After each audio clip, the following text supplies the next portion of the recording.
Hey guys, what's going on? It's me, STOTTINMAD Gaming, with the first ever special Q&A commentary.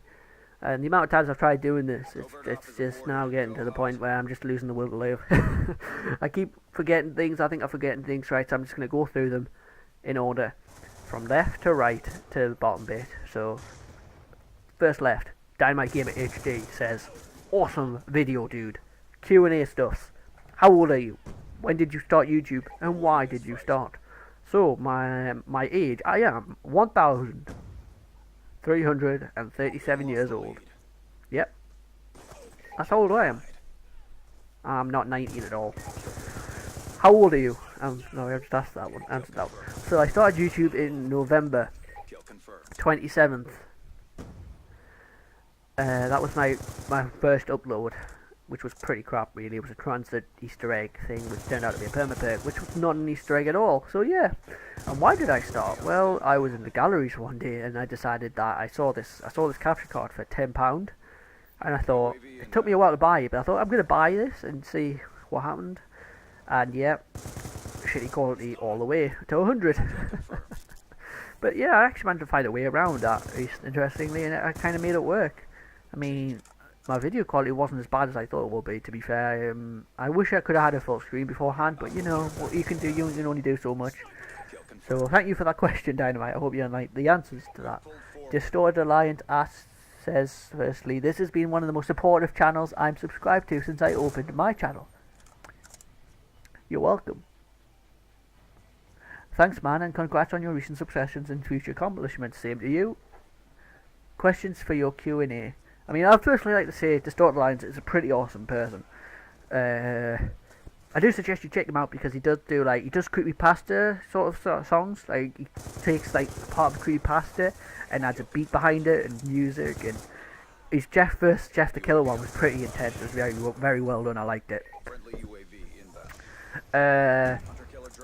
So the questions are: after a large amount of playing COD, do you find yourself yelling at inanimate objects for no reason at all, out of reflexes? And if so, do you claim it to be self-defense? He says, oh man, the last videos were fucking awesome, bro. I'm just curious.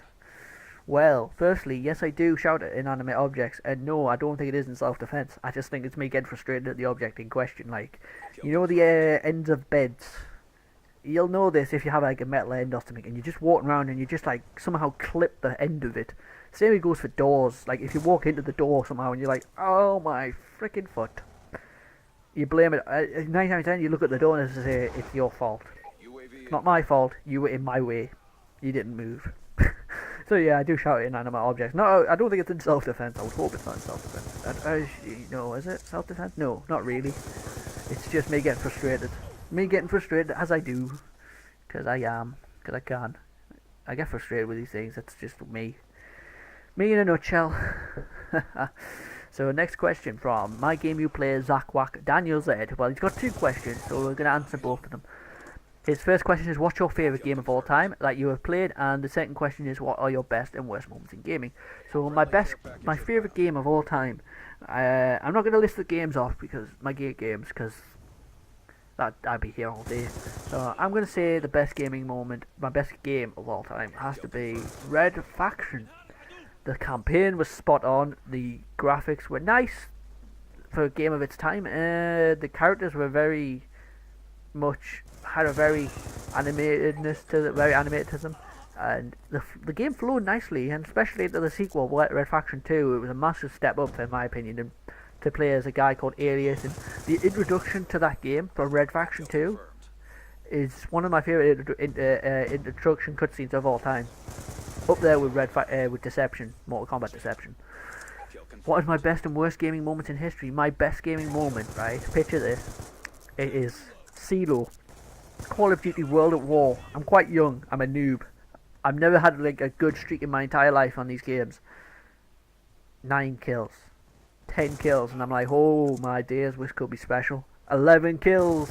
Who let the dogs out? Woo, woo, woo, woo, woo. Yeah, that's what I do. I got the dogs and I casually shouted down the mic, who let the dogs out? I was a weird kid. My worst gaming moment has to be when I was at my cousin's and I kind of went really badly. I got loads of deaths. It was horrible. I don't normally do it. I don't know why I did so bad. I just did really shit. But I kind of my next gaming moment isn't like a sort of worst moment. It's a worst moment in the sense that it kind of had a really emotional. It kind of made me feel quite sad in a way. Tenshu Z's a really good game for the Xbox 360, and I really loved playing it. And the character that you forge your character, and then you forge a companion, a girl if you're a man, a boy if you're a girl, and there's a mission where you have to go and rescue her because she gets kidnapped. And up to the rewards catching her, I was happy. I thought, right, I'm gonna save her. We're gonna kick ass, and you kind of have like an emotional scene in which you just witness it, in which she just dies in your arms, and it was one of my favourite moments. Actually, I wouldn't say it's one of the worst in terms of sadness. It was one of the worst gaming moments for me, but it was also one of the best at the same time because it kind of just made me think, wow, the game makes such a connection with these characters, and it just pulls you away from them straight away. And you kind of, I just went on a little rampage after that. I was so annoyed at the fact that the game had killed the characters off. But yeah, I mean, I'm a writer, so when you think about it in that perspective, I always try and build really. For me, a game is successful if you can get a connection with the characters. I hope I can achieve that with my books. The next question is, First Legend asks me if I have done anything outrageous in my entire life. What is the most outrageous thing I've ever done? Well, I am gonna be honest with you, man. I am not outrageous. Yep. I ain't outrageous at all in my entire life. So yeah. I am not outrageous, but I mean, I've done some stupid things. Like, for example, I had there's a bottle of iodine, and I picked it up by the lid, and they promptly spilled it all over the place. That was probably the most dumbest things I've ever done. So I don't know why I did that to this day, but I did. I mean, I've done a lot of humiliating things in my time, but I'm never really outrageous. I'm always I play it safe, really. I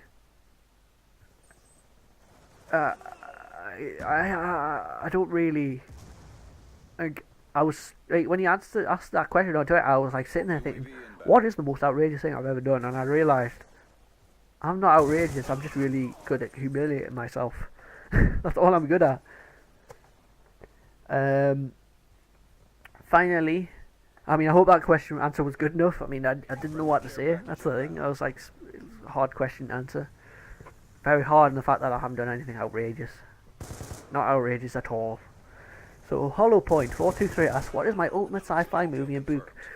Well, my ultimate sci-fi movie has to be Independence Day. Well, there's two. Independence Day and Cloverfield, because one, the Cloverfield, way they did Cloverfield was phenomenal. I loved the way they use a camera and stuff, and I mean, my favourite scene in that entire movie is when that kid of the Statue of Liberty just hoid through the street, and you're like, oh. My other favourite moment in Independence Day is when that blue ship, the UFO opens up and everyone's like, yay, we're gonna be abducted, and then they get blown up. Come on, talk about getting trolled by the aliens. It's like, yay, we're gonna die. And everyone's just looking up and alright, what's gonna happen? Boom! And then oh crap. And there's a guy on the phone as well. It's like, hey, yeah. He's like, oh crap! And then the fire truck's just like, oh, I love that film so much.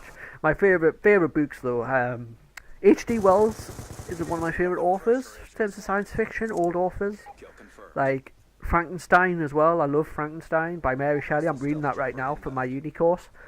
But my favourite modern day author is who the hell's Frank Hugh? Is Peter Hamilton, because Peter Hamilton and Tony Ballantyne, both of them are phenomenal authors. One of them is my favourite books for Tony Ballantyne is Twisted Metal, and the Void trilogy from Peter Hamilton. Very good reads. I mean, Eddard is an awesome character, and the guy itself, he has a strong sense of justice, and I think my favourite moment in that book, in the final book, is when he, for the third and final time, he jumps off the Ivory Tower and lands, and it's just so morally destroyed. He's gone back in time so many times to correct his history. And at that time, you just feel so sorry for him. You feel so much pity as a reader, and he's an awesome character, and I commemorate Peter Hamilton for making an awesome character like that. I liked what's he called? Adam, I think he was called in the book. I can't remember. It's a while since I read it, but I think it was called Adam. And he was like so out of just zoned out. It was awesome. Tony Ballantyne's the book Twisted Metal and the sequel, very good books, very phenomenally well written. I have to admit, I'm not gonna lie.